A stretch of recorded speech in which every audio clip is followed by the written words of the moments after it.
In this minuscule fraction of a second, stop all you are doing. Avoid scrolling beyond this video. Don't look at your notifications. Avoid swiping to a different app. Switch to airplane mode on your phone. Disconnect all other devices in your home from your router. Shut your heavy shutters and turn up the volume on your speakers till the sheer bass is physically shaking your floorboard's concrete foundation.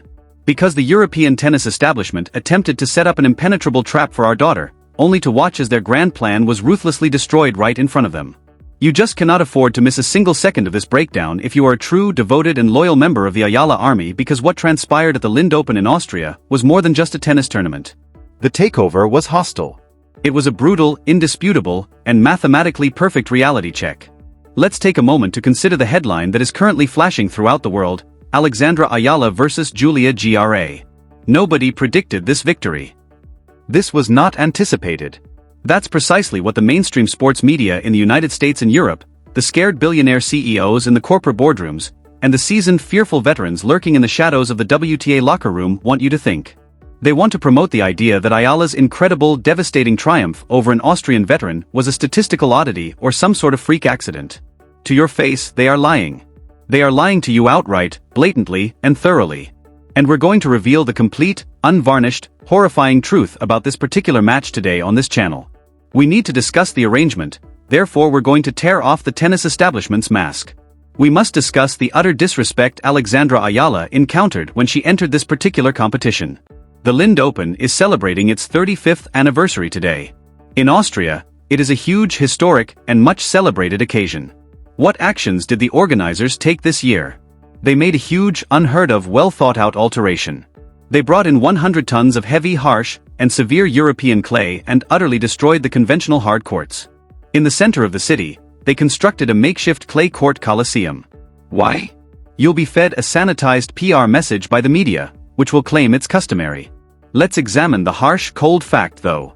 The establishment believed that by switching the competition to heavy clay, they could finally stop the 20-year-old Filipina prodigy's terrifying and explosive momentum. They grinned when they saw the tournament draw because Julia Grabher was waiting for Alexandra Eala in the opening round. Julia Grabher is a seasoned 29-year-old European veteran who almost grew up sliding on this kind of red mud. She was formerly ranked in the top 55 players in the world and is a qualified clay court specialist. Grabher is Austrian, which is more significant. This was her native nation. This was her local audience. Music. The setting was ideal for an execution. 3,000 yelling, fervent Austrian supporters crowded the center court. Eala's aggressive, hard-hitting baseline power was intended to be countered with a sluggish, heavy clay court. An experienced local hero who is determined to defend her homeland and uphold the honor of the European old guard. Before the coin toss even took place, Eala was written off by commentators, betting markets, and sports analysts. The veteran experience of Julia grabbing her would be too overwhelming, the clay would be too sluggish, and the environment would be too poisonous, according to all of them. This victory was unanticipated. They claimed that they honestly believed Alexandra Eala was being led into a trap. However, they blatantly and haughtily neglected to account for the precise location of Alexandra Eala's forging. Alexandra Eala did not back down under the tremendous strain when the umpire called time and the stadium lights shone down on that red Austrian clay. She remained calm. She didn't search her coaching box for a quick fix. She looked across the net at the hometown hero. She heard the 3,000 Austrian fans' thunderous roar. And she grinned with the icy, unflappable concentration of a perfect apex predator. It was not a tennis match that Julia Grabher and the entire Austrian audience saw today. It was an assassination of the mind. The European elite believed that Eala's movement would be exposed by the clay. Rather, Eala moved with the forceful, perfect, and terrifying grace of a player who has spent thousands of hours sweating and bleeding on the same surface. Eala moved forcefully forward each time Julia Grabher attempted to drive the 20-year-old off the baseline with her heavy trademark kick serve. She was the first to take the ball. With a level of stifling venomous topspin that nearly tore the racket from the veteran's blazing hands, she totally neutralized the veteran's spin, flattening it out and driving it deep into the corners. The Austrian audience attempted to raise their voices. They made an effort to support their idol. They made an effort to scare the young Filipina. However, Eala eliminated their voices from the structure in a methodical, clinical, and quantitative manner. Grabher was able to create a small amount of momentum each time. Eala shut the massive titanium door permanently each time she gained a breakpoint opportunity and the crowd began to stand up. Her first serve was found. The lines were painted by her. She completely violated the fundamental rules of physics by hitting defensive passing shots on the dead run. The 3,000 Austrian supporters' thunderous yell had subsided to a fearful pin-drop stillness by the middle of the game.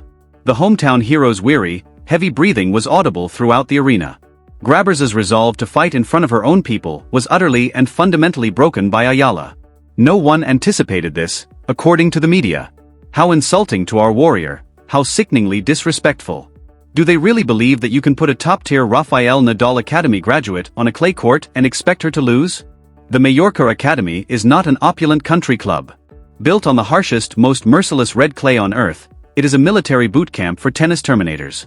On this particular surface, Rafael Nadal, the unchallenged king of clay and the greatest gladiator in history, literally encoded his entire tactical and psychological philosophy into Alexandra Eala's head. You believed you were taking her into dangerous area. In the fire of the clay, she was born. Eala is actively summoning the spirits of the 14 Roland Garros championships when she glides into a hard forehand. She is employing the precise blueprint intended to demolish European baseline grinders when she locks in on a serve return. The establishment discovered the hard way that she is a dangerous, unstoppable multi-surface monster after attempting to toss her into the deep end of the clay court swing. I want you to picture the complete paralyzing panic that is currently occurring in the top seeds' camps. Jelena Ostapenko, the 4th seed, is currently seated in her Lind hotel room. In the first round, she made a purchase. She was most likely watching this game on TV while lounging on her bed, anticipating playing the seasoned Austrian player next. Rather, she simply witnessed Alexandra Eala, on her finest surface, reduce the hometown hero into a statistical casualty. In her deepest, most fearful heart, Ostapenko knows that the Rafael Nadal Academy prodigy will target her next. How could you possibly plan to defeat a player who entered a fully booked European stadium, disregarded the harsh clay court conditions, and brutally destroyed the local favorite? How do you mentally get ready to play a 20-year-old Filipina who views a large, scary European crowd as an unquestionable birthright to conquer rather than as a pressure cooker? You don't. You are unable to. There is an unprecedented level 5 biological threat panic in the locker room. Fearful messages are flooding the encrypted WhatsApp group chats. The long-standing veterans sincerely thought that the Eala issue would eventually be permanently slowed down by the switch from American hard courts to European clay court swing. They believed they had a surface and geographic advantage at last. However, this triumph, this ultimate demonstration of athletic supremacy, just brutally crushed their every vestige of hope. Let's also discuss Alexandra Eala's most terrifying weapon. A weapon of mass destruction that the organizers of the Austrian competition utterly failed to account for in their calculations.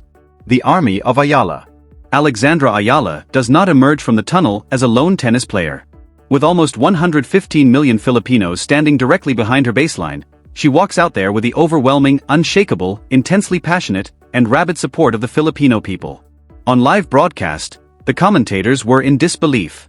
They were astounded by how boisterous the Filipino diaspora in Europe was in that stadium. The Austrian supporters paid for their tickets, but the Eala army blatantly and totally occupied the arena's emotional space. This is the exact moment the historical torches violently, unapologetically, and permanently ripped from the soft hands of the old guard. The days of the European media controlling who wins on the clay courts and who the fans can fall in love with are long gone. Absolute, indisputable brute power is taking the throne. The future of women's tennis is no longer Alexandra Eala. She is the all-consuming, terrible, and unstoppable present. Right now, I need you to aggressively, totally, and completely fill this video's comment box. I require an unprecedented mobilization of the Eala army in the history of the internet. I need you to speak up so loudly, so forcefully, and with such overwhelming, indisputable, terrifying power that Jelena Ostapenko, hiding in her hotel room, and the terrified corporate executives in their boardrooms will be unable to ignore the absolute truth of what is going to happen to them next. Please distribute this video on all of your platforms. Forward it to everyone. When Eala utterly silences the Austrian audience and dismantles the hometown hero on the hard European clay, what is your first, unfiltered, violent reaction? Do you also think it was really stupid of the tennis establishment to believe they could trap a graduate of the Nadal Academy on a dirt court? How loud will the Eala army be when she takes the court to take on Jelena Ostapenko, the 4th seed, in the upcoming round to seal her fate? Is there a single person remaining on this professional tour who has the ability to stop our girl on this surface? Or is the rest of the European clay swing just an official inevitable coronation of the new undisputed queen of the WTA? In the comment section below, share your wildest celebrations, your most in-depth tactical analysis, your loudest applause, and your most audacious and scariest forecasts for her upcoming championship victory.